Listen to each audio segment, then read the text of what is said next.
వరంగల్ జిల్లా రాయపర్తి మండలంలోని బురాన్పల్లి గ్రామంలోని ప్రైమరీ పాఠశాలలో కిడ్నాపర్లు విద్యార్థులను కిడ్నాప్కు యత్నించారు. క్షణకాలంలో కిడ్నాపర్లను పసిగట్టిన చిన్నారులు క్లాస్ రూమ్లోకి వెళ్లి తలుపులు పెట్టుకుని గట్టిగా అరిచారు. దాంతో స్థానికులు పాఠశాల వద్దకు చేరుకోగా కిడ్నాపర్లు త్రివీలర్ ఆటోలో పరారయ్యారు. కిడ్నాపర్లు 4 వచ్చారని, ముస్లిం బురకాలు వేసుకొని వచ్చారని విద్యార్థులు తెలిపారు. ఈ సంఘటనతో బురాన్పల్లి గ్రామంతో పాటు చుట్టుపక్కల గ్రామాల్లో ప్రజలు ఆందోళన చెందుతున్నారు. వస్తుంటే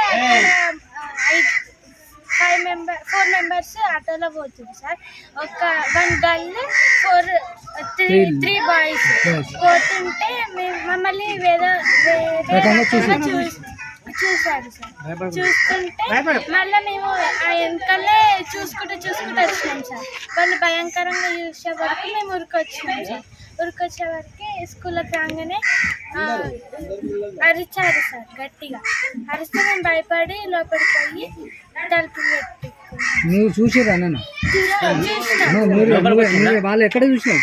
వాళ్ళు పోతుంటే చూసినాం. ఎక్కడ చూసినావు? ఇక్కడ స్కూల్లో ఇక్కడ మాస్క్ పెట్టుకున్నారు సార్. ఎక్కడ చెట్ల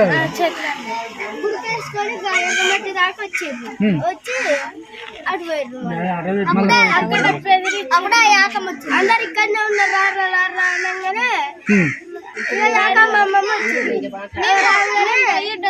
మీరు స్కూల్ లోపలి పోయి డోర్ పెట్టుకున్నారు.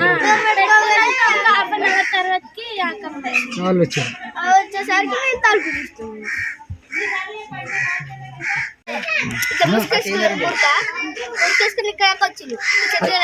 చెట్ల వరకు వచ్చి ఇంకా మీ తలుపు లోపల పోయినా. అప్పుడు అటు నుంచి అటే పోయింది కదా. అక్కడికి వచ్చి చూసిర్రు, ఏమన్నారు వాళ్ళు? పిల్లలు ఇక్కడ ఉన్నారు, పట్టుకొని అన్నారు. లోపలికి పోయినాం. వాళ్ళు రాలే, ఆ చెట్ల కంచి అటే వెళ్ళిపోయారు.